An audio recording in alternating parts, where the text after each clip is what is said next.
പക്ഷെ ചോദിക്കുന്നവരെല്ലാവരും പറഞ്ഞത് Chanakya is the best institute. ഏതൊരു കുട്ടിയും പേടിക്കുന്ന എക്സാമിനെ ധൈര്യപൂർവ്വം ആ എക്സാമിലേക്ക് അപ്പിയർ ചെയ്യാൻ വേണ്ടിയിട്ട് റീടേക്ക് ഓഫർ കൊടുക്കുന്നുണ്ട്. ചാണക്യ ചൂസ് ചെയ്യാനുള്ള റീസൺ എന്ന് പറഞ്ഞാൽ പൊള്ളയായ വാഗ്ദാനങ്ങളില്ല. എൻ്റെ മോനിൽ പഠിച്ചിറങ്ങിയ കുട്ടിയാണ്. പിന്നെ നമ്മൾ ഏതായാലും ചേർന്ന് കഴിഞ്ഞു, ഒരു വർഷം അവിടെ പഠിച്ചു.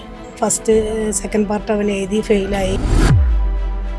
പക്ഷെ അവരെ കുറ്റം പറയല്ല, പക്ഷെ അവർ പഠിപ്പിക്കുന്നുണ്ട്. പക്ഷെ അവർ കുട്ടികളിലേക്കാണ് എക്സാം തള്ളി വിടുകയാണ്. അവർക്ക് അവരുടെ ഫീസ് അത്രേ ഉള്ളൂ, നമുക്കതല്ലല്ലോ. അപ്പോൾ ചാണക്യം അങ്ങനെയല്ല, അതിന് വേറെ വ്യത്യസ്തമായിട്ടാണ് എക്സാം കുട്ടികളെ പഠിപ്പിച്ചിട്ട് എക്സാം എഴുതിയിട്ട് ആണ് അടുത്ത പാർട്ട് എടുക്കുള്ളൂ എന്ന് പറഞ്ഞു. ചോദിച്ചറിഞ്ഞപ്പോൾ എല്ലാവരും പറഞ്ഞ ചാണക്യ ഇൻസ്റ്റിറ്റ്യൂട്ട് ഒരുപാട് അല്ല പറയാം, ഒരുപാട് ഉണ്ട്. പക്ഷെ ചോദിക്കുന്നവരെല്ലാവരും പറഞ്ഞത് Chanakya is the best institute.